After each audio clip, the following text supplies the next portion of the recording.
Film-film sedih sering banget jadi genre utama buat kalian yang memang lagi sad mood ya. Dan di tahun 2023 lalu ada banyak banget gitu yang secara mengejutkan bagus semua men. Dari sebuah kisah pilu sampai dengan komedi drama yang bikin mood booster bakal sangat rekomen semua men. Ada banyak film yang seru dan tentu bakal rugi banget kalau kalian nggak nonton filmnya ini gitu. Dan ketinggalan nonton di bioskop gitu, rugi banget sih ya. Jadi yang ketinggalan, tunggu aja beberapa bulan lagi dan rewatch di streaming legalnya Indonesia. Dan gue nggak tahu ya kapan bakal tayang gitu. Tapi nggak ada salahnya buat masukin di watchlist kalian di 5 film drama penuh emosi di akhir tahun 2023 lalu. List film pembuka ini bakal langsung ada film yang menguras air mata kalian men. Dimana ceritanya bakal menyentuh hati yang di akhir tahun 2023 kemarin tentu menjadi salah satu primadona film terbaik di genre drama. Air Mata di Ujung Sajadah bakal punya sebuah kisah dari perjuangan seorang ibu bernama Akila yang terpisah dari anaknya selama 7 tahun tanpa mengetahui bahwa anaknya itu masih hidup gitu. Akila yang mendapatkan musibah setelah melahirkan bayi tersebut ini diberitahu oleh ibunya yaitu bernama Halimah bahwa anaknya tersebut masih hidup men. Akila mendapatkan kabar gembira tersebut dengan menemui Baskara yang memang menjadi anak kandungnya itu. Namun, ia juga harus menghadapi dilema besar dari orang tua asuh Baskara bernama Yumna yang telah merawat sejak lahir dengan memunculkan konflik antara hak Akila sebagai ibu kandung atau ikatan panjang yaitu Yumna dengan Baskara. Pengundungan sebuah drama keluarga dan juga konflik yang memang sering banget diadaptasi dalam sebuah film layar lebar adalah pemikiran orang saat pertama kali pengen nonton film ini men. Tapi nyatanya enggak, ini film bakal asli bagus banget. Apalagi buat kalian para pecinta film drama yang memang pengen banget nonton film sedih-sedihan tiada henti gitu. Ini cocok banget sih. Jajaran pemerannya juga bakal dilengkapi oleh aktor papan atas dan juga seniornya Indonesia, antara lain ada Titi Kamal, Fedi Nuril, dan juga Citra Kirana. Dan gua rasa sih kalian pasti akrab lah ya sama nama-nama tersebut. Dari gua sih Air Mata di Ujung Sajadah ini adalah film drama terbaiknya Indonesia di akhir tahun lalu. Terbukti dari ratingnya di 7,1 di IMDb dengan tersedia juga di Netflix kok. Nah, kalau yang ini sih bakal bikin kalian merinding dengan cerita dan juga konsepnya men. Pada sebuah tema yang anti mainstream gitu. Ini film sih seru banget ya, dan rugilah kalau kalian nggak pernah nonton film ini. Budi Pekerti punya sebuah kisah menarik yang berlatar di kota Yogyakarta selama pandemi COVID-19 pada perjalanan seorang guru BK bernama Bu Prani yang terlibat dalam sebuah perselisihan di pasar yang kemudian menjadi viral di media sosial. Komentar negatif yang dilontarkan oleh para netizen mengancam karir si Bu Prani ini serta menimbulkan sebuah tekanan pada keluarganya tersebut gitu. Ada banyak petikan hidup yang bisa diambil di dalam film Budi Pekerti ini men. Dramanya bakal kental banget dan tentu diiringi oleh cerita yang keren banget serta konsep yang out of the box gitu. Konflik dalam film ini bakal diambil dari negatifnya cyberbullying yang diambil secara mentah-mentah di dalam sebuah publik gitu men. Apalagi dengan teknologi yang semakin maju ya, menjadikan cyberbullying marak banget terlihat jelas di publik gitu. Karakter yang bakal ditampilkan dalam film ini tentu bakal mencerminkan hal tersebut dan berharap buat pikir 2 kali gitu sebelum kalian mengupload sesuatu di medsos men. Peranan dari para karakternya bakal disokong oleh para famousnya aktor Indonesia ya. Antara lain ada Saina Febrianti, Dewi Sasono, Angga Yunanda, dan juga Prilly Latukonsina. Mereka bakal jadi satu keluarga yang penuh dengan masalah yang memang menjadi inti utama dalam cerita dan juga konsep filmnya ini dibuat gitu. Overall Budi Pekerti ini lebih mengarah pada konsep negatif yang sering disepelekan gitu. Karena itu penonton suka ya. Lihat aja ratingnya di 8,2 di situs IMDb. Ada satu film drama yang mana komedinya bakal kental banget men. Dimana ceritanya sendiri bakal relatable dengan kehidupan kita dan tentu punya sebuah outline yang bagus untuk dijadikan sebuah pelajaran untuk hidup gitu.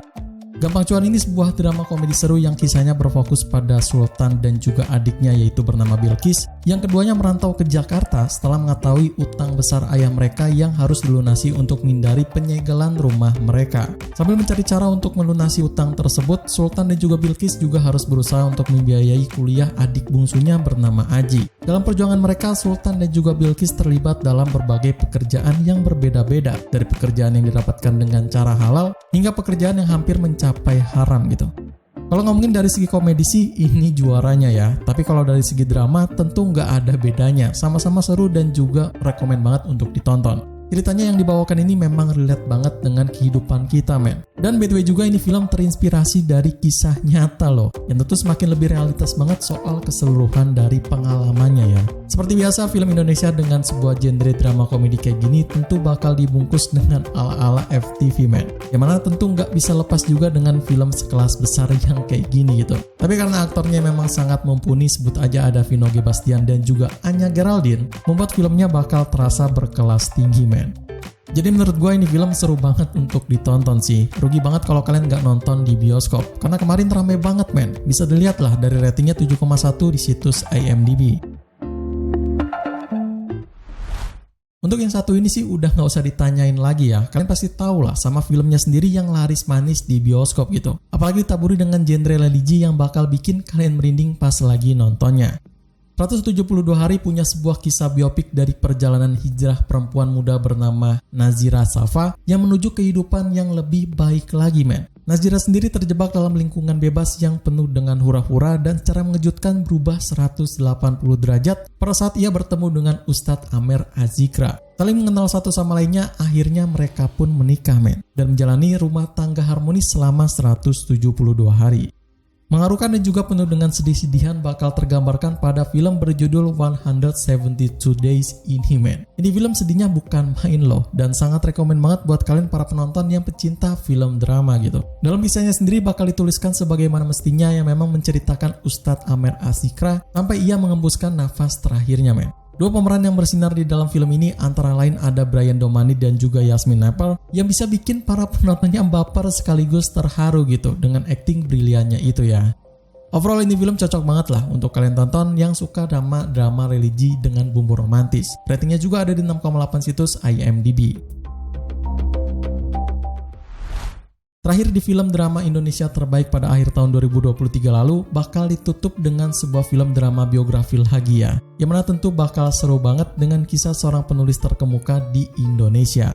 Hamka dan Siti Raham volume 2 bakal menggambarkan perjuangan dari salah satu tokoh terkenal di Indonesia yaitu Buya Hamka pada dukungannya tanpa henti dari Siti Raham dalam memperjuangkan kemerdekaan dan juga dakwah di Indonesia men. Meskipun menghadapi tantangan dan juga rintangan termasuk dengan penangkapan dan sebuah fitnah yang kejam, keduanya pun tetap bersatu dan juga tak kenal lelah.